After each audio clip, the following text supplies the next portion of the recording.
Hello, everyone. Welcome back to season 2 of the Gratis Groupchat. It has been a long time since I've spoken with you, almost 6 months since my final episode of season 1. I wanted to not only come on and just say hey and reconnect, but I also wanted to say that season 2 is going to be a little bit of a different experience from season 1. If you're a religious listener for season 1, you know that a lot of the podcasts were topical, they were weekly, and it was me speaking only. I was doing visuals for the YouTube version, and I was also just speaking my mind, speaking my experience, and so it was very singular. And that was my vision for starting a podcast to begin with, was that I felt that I had a lot of wisdom and life experience and knowledge that I wanted to share. For season 2, I wanted to do something a little bit different. I wanted to bring in the experiences and the knowledge and the interesting topics that other people had to share. And I also wanted it to be people who weren't the first people that would come to mind. They weren't local celebrities. They weren't pop culture icons. They weren't big business moguls. A lot of the people that will be on the Gratis Group Chat for season 2 are people who have been incredibly influential in a behind the scenes way. These are all people who I find to be very respectable, to be very knowledgeable, and to be very intriguing to listen to. Another big difference of this season is that there will not be visuals in the same way that there was in season 1. So I will have the YouTube option for you to bring up and listen to. I really enjoy the YouTube version because you guys can comment and we can interact, but there will just be a picture on the screen, not a video. And that just is because that comes with the nature of me being the producer, the recorder, the interviewer, the editor, and the poster. For a podcast, it is a lot of work, and I'm not able to do 4 jobs at once. There had to be some change in which my role was alleviated so I could give myself wholeheartedly to my guests. So I do hope that that is reflected in the conversations that we have, and that you still find that the Gratis Group Chat is a top quality podcast that you want to listen to. So I wanted to give a little rundown of what season 2 would look like. I'm so excited that you are back and that you're willing to listen once again. And I hope you enjoyed the first episode of season 2. Hello, everybody. Welcome back to the Gratis Group Chat. I am here today with a dear friend of mine. She's a member of my women's Bible study and has been a joy to get to know over the last 2 years. She is one of the most humble people I've ever met and has arguably experienced more in her young life than most experience as elders. She works as a lead program counselor and is an illustrator for Flying Toward Awareness, which is a blog and social media account dedicated to educating people on the needs of those with disabilities and the different abilities that people with special needs bring to the table. Please welcome Courtney Schmidt. Thank you. Courtney, my friend, let's start by going back to where it all began. Let's talk about childhood. I like to get kind of in the past to understand people's stories of what brought them here, where they are now, what inspired them, as a child into adulthood. Yeah. So can you tell me a little bit about your childhood and some of the experiences that you had and what it was like growing up for you? I guess to start with, I was born very premature. I don't think they had the term micro-preemie back when I was born, but that's what I would be classified as now. I was born at 25 weeks. To put that into perspective, there was about a 50-50 chance of me living. There was about a 50-50 chance of me having some sort of a disability. And my mom likes to say I'm kind of the perfect statistic because I'm a surviving twin. So my sister passed away, but I survived, obviously. And then I don't really have any, I'm able-bodied. And the only thing that we think I might have undiagnosed, like a dyslexia or a reading disability. So that was kind of a struggle in school to begin with, like in elementary school. But other than that, I am totally healthy. I'm, like I said, totally able-bodied. So praise God, that is the only way. But so that was kind of my start. And then my brother was born. I was about 17 months old when he was born. Okay. and he had severe cerebral palsy. So he was nonverbal. He was in a wheelchair. He had non-purposeful movements, so like his arms and his legs would just kind of like, he would kick a lot or his arms would go flying. Okay. Like a twitch? Is that kind of kind of like his arm would just like go like this sometimes. Okay. There are things they can do themselves and letting them do that. That's definitely something I struggled with my dad's situation last year, which I think I've talked about, maybe not on the podcast before, but I have on social media. Just my dad had a lot of surgeries and just was not able to fully be able-bodied as he usually is. And so you kind of get in that mode of like, okay, I got to do this and this and this. And then as he's getting better and like healing, I was like, wait, he can do that now. Or like he can walk. It's not rude for me to make him walk across the room to go do this. And you kind of have to get out of the practice of that. But you find that also with just, you think people look at people with disabilities and they go, I should help them. And they don't really see if those people are able to do those things themselves. Yep, I've heard some stories about that too, or just like, just kind of assuming, I guess.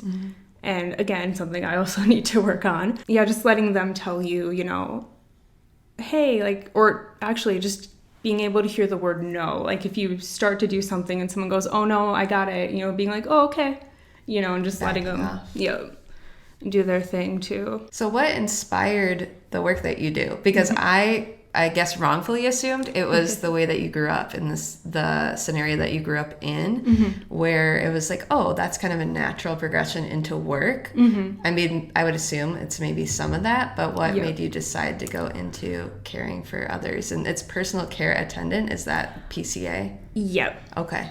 Or assistant, it's one of the two. I'm honestly not sure anymore. Okay. Yeah, when I was, a sophomore or a junior, in high school, I started PCAing for my brother. I was starting to help my mom a little more with him. So we just figured, all right, might as well get paid for what I'm doing anyway. And with my brother, I helped a lot with like dressing, things like that. And the program that I work through now was something that he had gone to as a child. Okay. So I just kind of, I believe I was volunteering for something, and my boss went, would you like to apply here when you're done volunteering? Yeah, so it kind of started with like the PCAing with my brother, and then I don't do daily tasks like in the center at my job. We do a lot more of like getting our clients out of their wheelchairs, stretching them, but we still do, you know, most of them will eat lunch there or a snack or something of the like. We do have to help some of them in the restroom, you know, those sorts of things. So it did kind of stem from my brother. It was just kind of later down the line, I guess, that I started working with him more. What is an easy way to allow people with disabilities to continue to have dignity and to be as autonomous on their own as possible? I know you talked about like if they say, no, I got it, not assuming that you should just continue doing it. But are there other ways that you've seen where it's like, okay, this is an easy way where I can allow my client or allow my brother or whoever to be more self-sustaining and do things on their own and kind of have that ability on their own?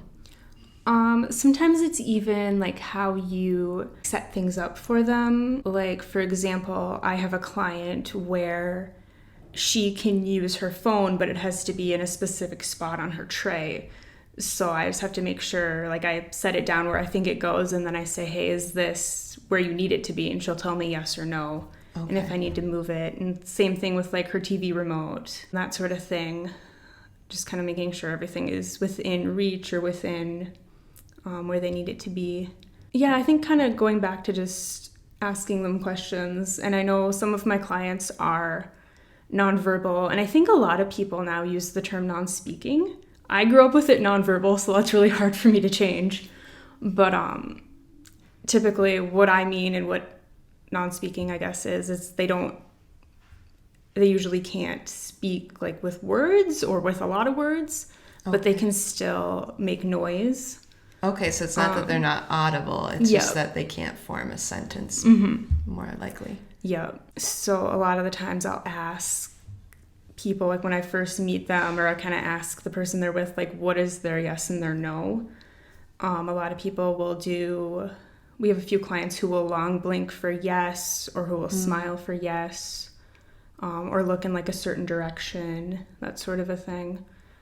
So kind of getting that down right away is a good start too, because then you can ask them specifically instead of the people they're with. If you could explain a day in the life of someone with a disability, the things that they come across and have to overcome that someone who's able-bodied would not have to, because I'm just thinking, we even just went on a family trip last week, and for example, being in old homes, there's no elevator. So my dad was able to do it, but it took a lot longer. So can you give a rundown just quickly of what is a day in the life of someone? And obviously different disabilities will pose different challenges, but like, what does that look like? And what are things that most of us who are able-bodied wouldn't even consider that maybe we should be more aware of? Yeah, I think one of the main things that I've seen or heard is people will say, oh, this place is accessible, or wheelchair accessible specifically, and you get there and there's a step or two, or there's like really narrow doors, and sometimes I just want to be like to people, like, you understand that a wheelchair is a chair with wheels? Like it doesn't shrink and come back out through the doorway. It doesn't climb stairs. That's why I've been trying to be more when I do reviews of places, be like, this is actually accessible, or this does have a ramp, or something of that nature. I know a lot of the times growing up, my mom and I would go to places that we thought maybe my brother would enjoy, but we would go there ourselves first to see, if we thought he would enjoy it, but more importantly, could we get him inside? I have clients who have the armrests on their chairs will fold up so they can get closer to the table. Okay. Or some of my clients have power chairs that will raise up if it's a higher table. But that can be an issue if you, for example, are in a manual wheelchair at a higher table. That wouldn't really work well. We would go to the zoo a lot, and my mom would be like, oh, the railing for the zoo, or for the to like look over at the animals, is about eye height. Eye level, okay. For my brother. Little things like that, too. Or I remember going to the movies one time with a friend, and that particular movie theater at the time, the handicap parking was on like the side of the building, but the curb cut for the sidewalk was in the front of the building. So you kind of had to go like around to get to the curb cut, like through the parking lot to get to the curb cut. And that was something my mom had pointed out right away. I hadn't even noticed it yet. And my friend's dad was like, oh yeah, most people don't notice that. Yeah, but these are things that if you don't live that way, or you haven't experienced that, you just don't think about it. And I truly attest to that, having never been with anyone who is disabled or was, going after a surgery or anything like that until last year. And all of a sudden I was like, holy moly, like none of these places, everything has stairs. Everything has an entrance with stairs. So one thing I want to talk about too, you kind of brought up the wheelchairs. And I think people don't understand, some of these wheelchairs are very expensive, and some of this equipment is very expensive. So what are things that you would like people to think about when it comes to the equipment for people who have disabilities, or things that they may not know about the equipment? Yeah, for one thing, wheelchairs, at least in the US, are all customized if you have like your own personal wheelchair. Not like the ones at the hospitals that are just foldable. We're talking about like the electric, are they electronic? How would you say that? Electric or power. Okay. And then the manual wheelchairs too, like they have very specific seating made for that person.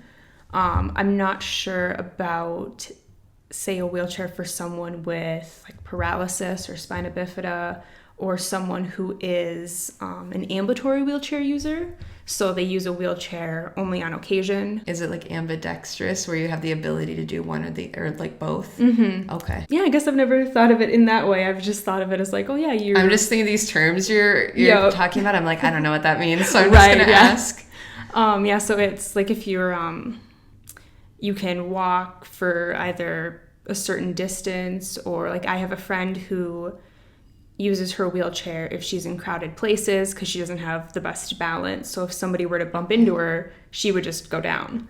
Okay. So then she uses her wheelchair for that, for safety reasons, or if she's just really fatigued that day, or, there's probably multiple reasons why. But on other days, she could walk a certain place, It just kind of depends on her body that day, I'm sure. And I don't know, those might not be as custom as, say, my brother's chair was fitted just for him, and you go through I think it's at least an 8-hour seating appointment, probably even multiple. What are you doing at those appointments? What does that look like?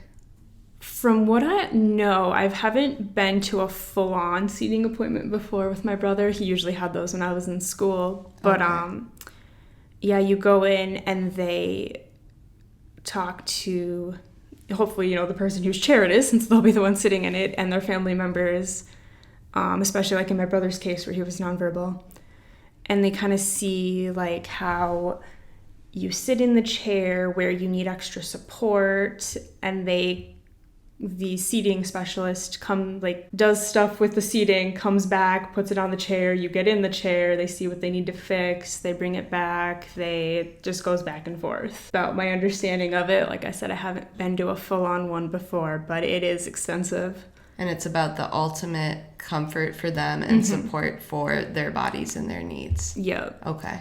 And I know I have heard of people where I think it kind of depends on the seating person you have, but hopefully there's somebody who will really sit down and you'll look at the person and be like, all right, what do you need? What's sore? What's not sore? And I have a lot of my nonverbal clients who can't really express that. Then after the appointments, you have to be really careful, like watching. You have to kind of watch and make sure that like things aren't rubbing weird. My friend worked as a PCA for a lady who is fully paralyzed up to her neck. Okay. And she was verbal still, but she said a lot of that is having to come in the middle of the night and kind of turn her, and you like have to wake her up, or if she really needs any help, like my friend had to do all of it. And so even things, I don't know the exact term for it, but it's like the swing on the side of the bed where you kind of are able to get them from the bed seated to their chair. Yep. Even those custom items in a home. The lift. There we go. Okay.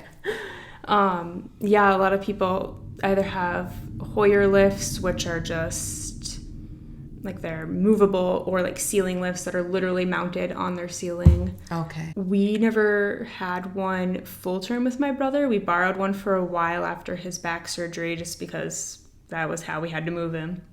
Otherwise, my parents and I would just lift him. But yeah, a lot of people, especially when you're like my brother was so skinny. So if you're dealing with somebody that is the weight of a normal person, you have to be careful as a caregiver to just be careful about your back and your joints and everything else. She threw out her back many times at that job. Yeah. But she loved it, so she kept going. But I've definitely seen that for her. Yeah. There's even been times with me where I've gone to lift a client and I go, yeah, I did not lift with my legs there. You feel it. Yeah. Is there anything else you would like to share regarding just your work with disabilities and with people who have them or family members who have them? Anything that you feel like we haven't covered with that? I think, I would just say to see the person first. And I'm definitely one of those people where I'm not comfortable walking up and talking to strangers. I am a little more comfortable if I see someone who is physically disabled, just because I'm kind of like, oh, hey, like I kind of have that connection. You have that experience. Yeah. But I just kind of try to see them as a person first and just know that you can ask questions.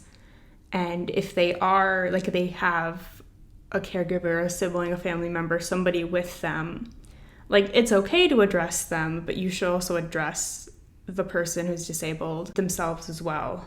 Like I said, I try to say, hey, do they have a yes and a no? What is it? So then I can address them more so directly. I think that's a great piece of advice, because I've never thought about that just as a first question of, okay, what's our baseline of communication here? Yeah. And also just being able to speak with people who have disabilities, because I think, like we were saying, a lot of times it's just, you don't really know what to say, or you don't know if you're going to have stuff to relate on. So you're like, okay, it's just easier not to. But like you're saying, like these are people who have real lives and real experiences and emotions, and they have the same thoughts and feelings as the rest of us do. So there's no reason to like make them feel isolated or make them feel like they're alone, or to only speak to their caregivers, because they can most likely speak for themselves unless obviously they are nonverbal. Yeah. And even with nonverbal, a lot of the times they can still communicate in some way too. And I know one of my friends who's disabled brought up the good point one time, because sometimes people will just come up. In fact, I was at the fair with her one time, and a guy walked past us, didn't like say anything, just kind of looked at her, patted her on the shoulder, and then walked away. And we both just looked at each other like, what How just demeaning. happened? And he probably thought it was like a good thing too. And she's like, what was that? What was that for? Exactly. And she brought up one time, you know, like, if you're somebody who usually does not go up and talk to people you don't know, and you just want to go up and be like, oh, it's a person with a disability, like I want to like say hi, or I want to like ask them their life story, kind of like check like, okay, why am I going up to them? What's your motivation? Yeah. Or are you feeling bad, or you're feeling guilty that you're not talking to them? Yep. Yeah, I'm sure that people who live life that way also are. What I've heard is kind of the understanding is just that you need to be able to laugh it off, or you need to be able to just like take it with ease. But it's also that able-bodied people could be more educated, and able-bodied people could also do their part in it. I don't think it's just the role of the person with the disability to like, oh, people are going to be, you know, crazy. Like, I'm just going to laugh it off or have a good humor about it. That's great. Yeah. But there's also a role for us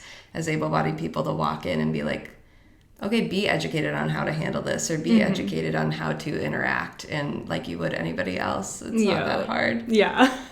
I want to switch and talk a little bit more about you. You're a very creative person, but did you always know that you were a creative person? Have you always been specific, like with illustration, with hand drawing, or did it come about a different way? I think I always like to doodle kind of like on my folders in elementary school and my notebooks and stuff. I remember doodling a lot, like my folders for different subjects in elementary school would just be covered in just little doodles. But yeah, I would do a lot of doodling, and then, oh goodness, how old was I? I believe I was going into 4th grade when I met one of my best friends, and she really got me into drawing. Like, we would sit and we would draw people, and we had like our own little like style back then that we both look at now and we're like, oh, that's cute.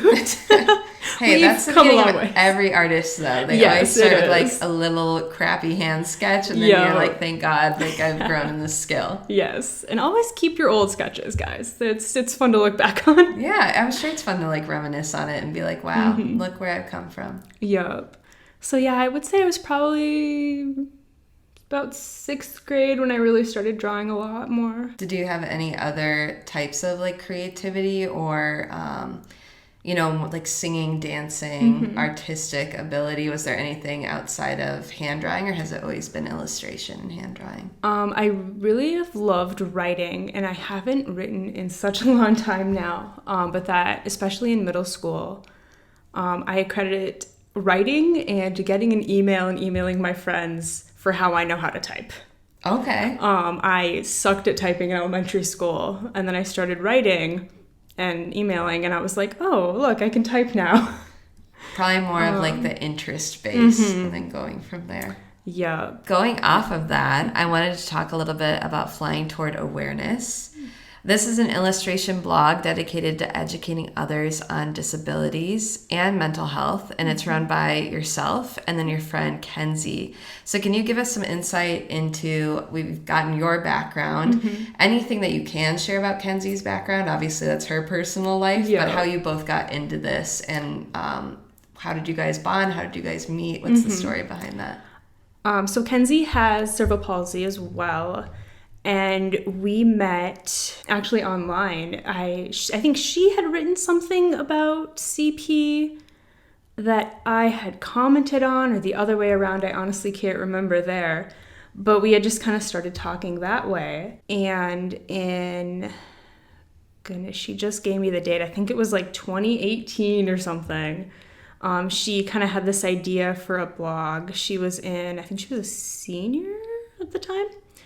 And she wanted it kind of as a way to kind of like cope and to spread awareness to people. I know she's posted a lot about things in the past where like CP is considered, they term it as like a childhood disability kind of, but it's brain damage, so it doesn't just magically go away when you turn 18. What makes them term it as a childhood disability? It's brain damage that is that you get either before or during birth. And I have seen it termed as like shortly after, and it's specific to the cerebellum of the brain's like movement and balance. Okay. In my mind anyway, it's termed that way just because of when you get it. But because it is brain damage, like I said, it doesn't just magically go away. So a lot of the research behind cerebral palsy is for kids, okay, and so not so much for adults. So I know a lot of adults I've seen posting who have CP, they're like, okay, but like we still have this, Yeah. And they graduate out of their peds team who knows them super well and go to just like general doctors who don't really know as much about CP and the effects on the body. So I think like that was partly why she wanted to start it, was to just raise awareness to people about not only CP, but just disability in general. And she had asked me if I wanted to be a part of it, and I was like, heck yeah, that sounds fun. And initially it was where we were both doing blog posts and running our social media. And then we had stopped for a while. I think life just got busy for both of us. And we started it up recently, and I was like, I just don't know what to do for like actual blogging. And she has a degree in, I believe she said it was journalism. Kenzie, I'm so sorry if I got that wrong. Kenzie, you better be listening. Don't be fake. And she is very, very good at writing, and obviously definitely knows her stuff when it comes to especially CP. And will, sit down and do her research. And she has connected with a lot of either people or parents of kids with various disabilities that she'll talk with. And when we started this up again, I was like, I really would like to do like little comics or something around this. So we kind of incorporated my comics in with the blogs and kind of figured out a new way of how we wanted to run our blog, I guess. So then is the Instagram is more of the social media is more of the newer side of that? Yep. I think we started that. We might have started that more toward the beginning. I can't remember now. Because I know we had it going for a while and we were doing pretty good. And then, life gets busy and we weren't posting as much. And then it kind of went by the wayside for a while. I think there's a post that's like, hey, it's been 2 years or something. I do remember that post now, yes. I think actually how we'd gotten back into it was she had gotten a new phone and was relogging into things. Well, okay. Then I get emails too of like, someone logged into this account. Okay. And I was like, this was you, right? And she goes, yes. And that kind of, we both went, hey, we should start that up again. What has been has there been any type of conversation in direct messages and, privately that you guys have had with people who have connected with the pages and with the blog as well? We've definitely come across a lot of, and not even necessarily come across, I think it's been people that we've both, or one of us have followed in the past. But yeah, we have had a few people be like, thanks for doing this. Like, thanks for, trying to spread more awareness. So, or just even complimenting like, hey, great blog, great comic, great whatever, And that's really cool when people are like, hey, we see you, we see what you're doing. Yeah, and your skills and your ability and the way that you can connect with people through that. I think that's such a I don't know, just a great way to use the skills and the gifts that you've been given in order to not only tell people stories and experiences, but you're obviously connecting. I think even if I didn't know you personally, that would still be a page that I would connect with because it's so educational, but it doesn't feel, I don't feel guilty. You know what I mean? And I think that's something that, going back to what we were talking about earlier, as an able-bodied person, sometimes your initial feeling in all of this is guilt. And so I think to be able to create something that's lighthearted and just educational and gets you thinking about an experience in life that's different than yours is really beneficial. And that was kind of my goal too with the comics, is I was like, okay, I want them to be funny, but I also obviously want to, educate people. So I would usually write up like a mock script and send it over to Kenzie and be like, all right, thoughts, whatever, and she would give me feedback, and then I would kind of go from there. And we would kind of decide, like, sometimes we would pick a topic because she was like, oh, hey, I'm going to write a blog post about this. And I'd be like, okay, I can, draw something for that. Yeah. Or, hey, I kind of want to draw this. And she'd be like, okay. How'd you come up with the characters? And can you tell them about the characters for those who haven't seen your... Yeah, I have 3 characters that I had come up with.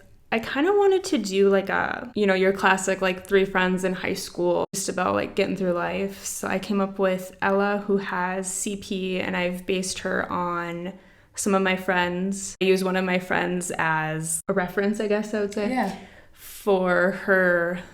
And I also wanted her to be nonverbal just because, my brother was nonverbal. And I just kind of wanted to show that, like, just because somebody can't talk doesn't mean that they're not smart, doesn't mean that they don't have a lot going on. Or they can't interact. Yeah. I have Nora, who is able-bodied. I wanted somebody in the group who was not disabled. And then I have Kat, who has albinism, based off of my best friend that also has albinism. So if I ever have like questions on that, I'm like, hey. Which I think was Kat the one who has nystagmus. Yes. Okay, because that's what I related to, having nystagmus as well. And which is cool. It was cool to be represented. Yeah. I was thrilled. I love that. That's how you came up with the 3 characters, was based off of people that you knew. Basically, in real life, which is so sweet, because then you can, like you said, have a reference for, oh, this is not as accurate, or maybe I would just change this point in there. It's definitely something where I'm like, because I could do any disability, but, and I could just research, but I like having a person where I can be like, hey, like you said, I can just be like, hey, how does this go? How do you, whatever. Because it's one thing to medically understand a topic. It's like anything else, I would assume, where I can understand someone else's experience, but unless I live it and actually can talk about how it either affects me or how it benefits me or what my experience is, it's so different than just like reading a medical journal on it. Yeah. To see someone who actually lives it out every single day is so different. Yeah. Well, I want to thank you so much for being here. This has been a great interview. I've learned a lot. I hope other people watching have learned a lot. My final question I wanted to ask, and I will link the Flying Toward Awareness Instagram. I'll link Courtney's Instagram and Kenzie's. I need to get that from you. I will have all that linked down below in the YouTube adaptation of this. But I wanted to end by talking about if you have 1 to 3 favorite illustrators or artists right now, and if you have 1 to 3 favorite accounts educating on disabilities right now that we should go follow. Yeah, so for accounts that I follow, I'd probably say Finding Cooper's Voice is a mom who her son Cooper has autism, and she just does a great job, I feel like, of spreading awareness and just the daily life, and she's not afraid to be post when things are hard, because things get hard sometimes, especially with being a caregiver, it can be draining. I think Chelsea Hill is another one that I really like right now. She is paralyzed. I'm not sure her level of injury, but I believe it's about waist down, and she is a dancer. She is the head, I believe, of the Rolettes Experience, which is a dance team in LA that is, everyone is in a wheelchair. Oh, wow. Okay. It's really cool. And I think my other one right now would be Mackenzie Noble, she's also paralyzed. It was her neck down, so I guess her chest down. She is, I think, just past 2 years of being disabled. And she is very good at like showing, just like spreading awareness and just kind of a day in the life. And she was a world-class athlete and broke her neck in a tumbling accident. She was a cheerleader. And she's just very real and down to earth. And I really enjoy her page too, because she is a Christian and does talk a lot about God too. And I really appreciate that. All of those sound very interesting, but that last one, she sounds incredibly interesting, having been able-bodied, being an athlete, and then not being able to do the things she used to do. Yeah. And I'm sure I would have a struggle with God on that one. Why would you allow me to be able-bodied and experience that and then no longer experience that? So I'm very intrigued by that one especially. And Chelsea, same thing. She was able-bodied, but she is also a fairly new mom. Her daughter is under a year. Okay. So she'll have, like, tips and tricks that she does too with being a mom in a wheelchair. Wow. Which is really cool. Such unique experiences. Yeah. I really like that. And as far as artists go, gosh, I have a lot of people that I follow. One of my favorites right now is Cassandra Klein, I believe is her last name, and she does little comics just like about her life, and a lot of them you read and you're like, well, that's relatable. I have a couple of people that I follow. They're sisters out of Germany, and their artwork is just so gorgeous. Raids art, maybe? I am probably butchering that. I will have you send me their pages on DMs, and then I will include them in the links. Yup. Pernillarum, I believe. She is Danish, but her art again. And like these are a lot of the artists that I follow. I just really like either how they draw, how they color, how, like if they do comics, how they put them together. Do you draw inspiration from some of them for Flying Toward Awareness? Sometimes, yeah. I'll kind of go through like, how should I lay out my comics? How should I color? Or some of them, they either don't color or color very simply, and I went, perfect, I can just do that, I don't need to shade. Those are things I just don't even think about. My inspiration for art is more on the, fashion, but probably more like cinematic vlog side now. So I was thinking about this question too, and like the people I would say, and it's so interesting because I look to them and how they edit or what viewpoints of the cameras they use or something. So it's so interesting how every type of art kind of has their different thing that they enjoy or they don't. Like for me, it's editing. I hate editing, but I love like the interviewing. And I love like creating vlogs, but I hate the editing. Yeah. So there's just all those intricacies of creation that are so interesting between artists. Yeah. And what they enjoy. Well, Courtney, I want to thank you so much for being here with us and educating all of us because we need it. For real. I needed to some days. So. You know what? I love the humble attitude. I always have. And so I want to thank you so much for coming here and spending your time and sharing your thoughts and your experiences. And for all of you, I will have those links below. I want you to go follow Courtney and give her all your support. And I will see you guys next week for episode 2.